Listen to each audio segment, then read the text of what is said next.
બોરડીગેટ વિસ્તારમાં મકાનની અંદર લાગી આગ. ભાવનગર શહેરના બોરડીગેટ વિસ્તારમાં મકાનમાં અગમ્ય કારણોસર લાગી આગ.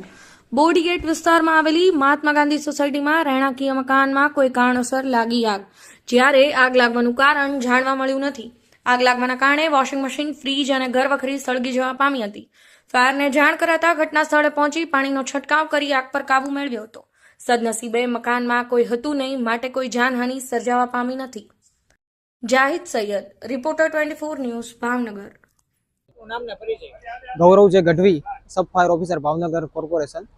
આજ રોજ 11:19 કલાકે અમને એક ફાયર બ્રિગેડને કોલ મળતા કંટ્રોલ રૂમ ખાતેથી હેડક્વાર્ટરથી એક ટીમ રવાના કરેલ તેમજ પૂર્વ ઝોનલથી એક ટીમ રવાના કરેલ બોરડીગેટ વિસ્તારમાં એક બંધ મકાનની અંદર આગ લાગેલ, રેફ્રિજરેટર સળગ્યું હતું, એના કોલ મળેલ અને આગમાં પાણીનો મારો મારીને આગને ઓલવેલ છે.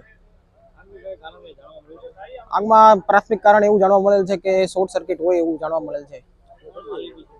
માલિક એક જયેશભાઈ નાનજીભાઈ રાઠોડ છે અને એમના મકાનમાં આગ લાગેલ છે.